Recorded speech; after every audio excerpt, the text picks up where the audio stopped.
I've done a few black IPAs. I've done some darker IPAs that haven't been red. I've done an Arrogant Bastard clone, somewhat of an IPA. But yeah, I've never done a red IPA.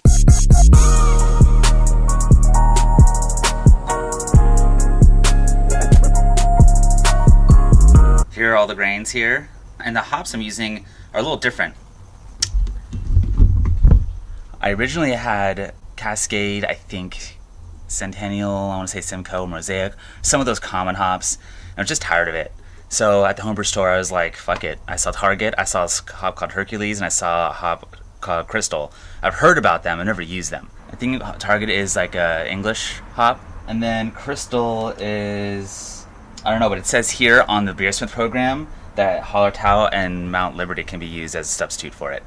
I just smelled them. I thought they smelled great. I got some advice from one of the workers at the homebrew supply store, and he recommended that to try them out. He's used Target before and he liked it, but I almost did a single hot beer with Target just to see what it imparted, but I liked the way Crystal smelled, and I thought a little dash of it would be great.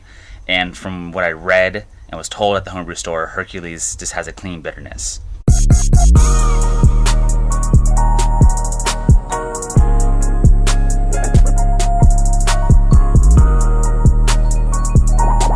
Hercules is just my bittering addition, and then Target and some combination of Target and Crystal all the way out, and you always stuff after the yeast.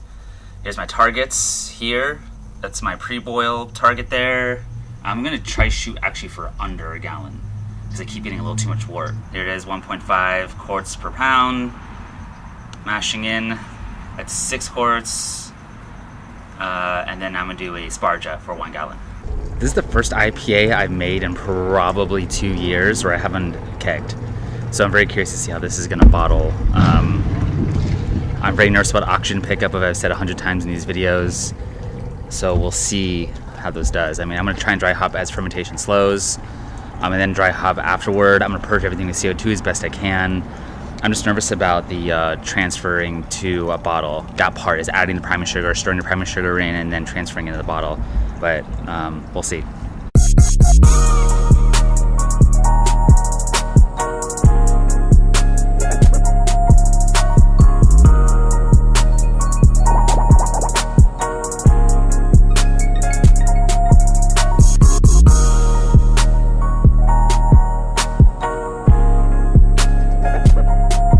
I'm gonna use distilled water for the first time in a while because my pH has been way too high.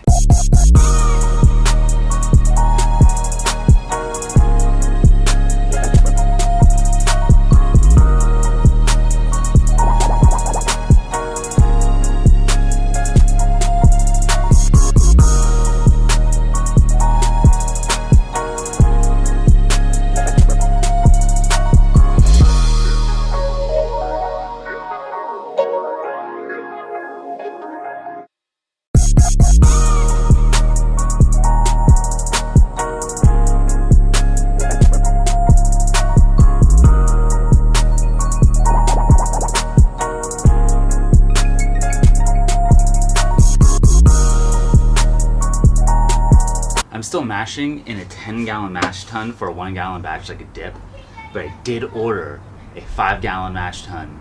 Today's Sunday, I ordered it Monday, and it didn't arrive on time. So this should be the last week doing this, and it will drop to probably about 140 Fahrenheit or a little lower over the course of an hour, so it is what it is.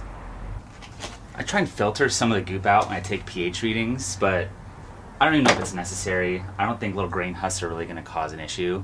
I don't know. I haven't read anything or seen anything that says otherwise, but that's what I do. I was using paper towels to filter the wort for pH readings, but that might be a little overkill. I know some pH meters will calibrate for room temperature. So if you have really hot wort or hot thing you're testing, I think it'll calibrate and adjust. Those are fancy ones, but this is a cheaper one. So I just cool this down usually to room temp. I put like a little bit of an ice bath for like a few minutes and it's cooled down pretty quickly. So this has been put in distilled water. Clean it off here. Turn it on. I usually start out with, last time I put 3 ounces of acid malt. That was 8% in my batch for my 1-gallon batch. This time I put 2.2 ounces and I cut the water in half.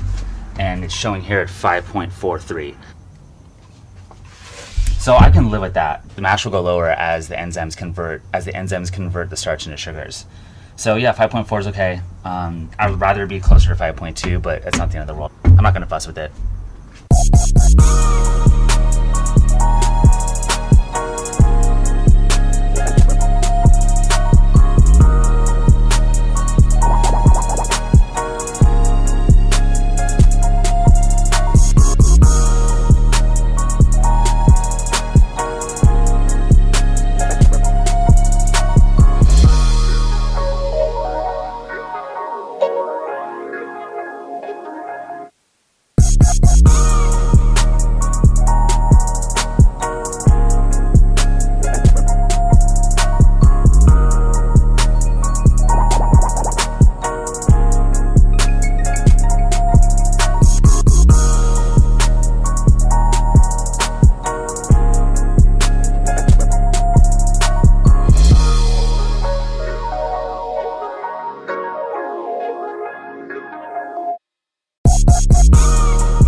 So that's good. That's my pre-boil.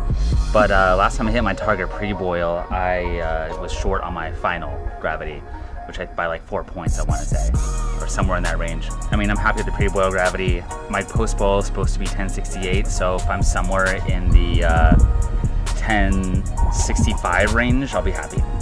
So the brew day beer today is a sour brown with cherries. This was a kettle sour I did. And I have it pulled up here, shameless plug of barleyandthehops.com. And I brewed this, let's see, it was brewed almost exactly a year ago, so January 17, 2016. And this is a quick settle kettle sour, so I did it in the kettle. This particular one was the yeast I used to ferment it after I soured it was Brett Bruck's Troy. Brett Bruck's Lunch's Troy. That's WLP 644. I heard that's a great go-to strain after you sour because Brett can handle lower pH better than other strains can. Although now it's being debated if that WLP 644 is even a Brett strain. I've heard it go back and forth. I first had this, I didn't like it that much. It was kind of one-dimensional. It just tasted like a sour brown with nothing else going on. The cherry version helps. I put frozen cherries in it that were thawed, like just the packaged one that you can buy at Whole Foods and I think Trader Joe's. It's definitely aged well. I think aging it for a year has helped a lot because it's got a little, like, sweeter is not the right word, but a little bit more condition to it. The flavor's a little bolder. There's a little more complexity going on.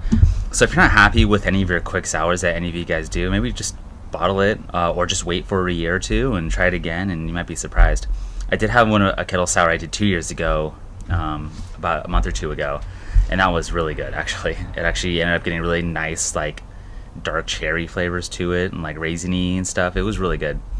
But it definitely doesn't replace the real deal. I think those lambics and those long-aged sours are the way to go. No matter what, you're going to get just crazy flavors that what the sour yeast eat and what they provide along their journey is irreplaceable, in my opinion.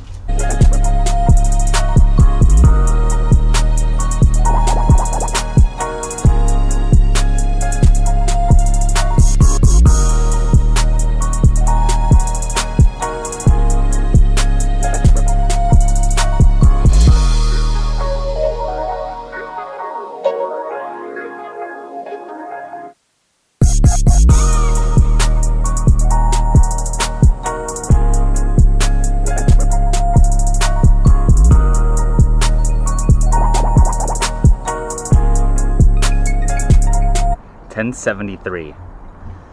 So that's definitely higher than I was aiming for, but that's okay. I was going for 1068. It's interesting. The last two times, one was way under and one was way over. So, I mean, that's fine. It'll be a little sweeter maybe. It's also possible that the gravity was higher because it was a smaller amount and it just boiled off a bit more. It's such a slight difference. It was a quarter of a gallon. I mean, I guess that's enough to really cause a difference between 2 gallons and 1.75 gallons in a 5-gallon pot. it could affect it a little bit. I'm tempted to add a little bit of corn sugar during fermentation to kind of dry it out a bit, just in case it gets too sweet. So it'll be less bitter than I was intending. That's okay. It's not the end of the world. Yeah, I'm gonna leave it and just see how it goes. I'm sure I can still get the idea of what I'm trying to go for. I'll get an idea of the hops. I'll get an idea of the color. It's only 1 gallon. If it's terrible, I can dump it. It's not a big deal.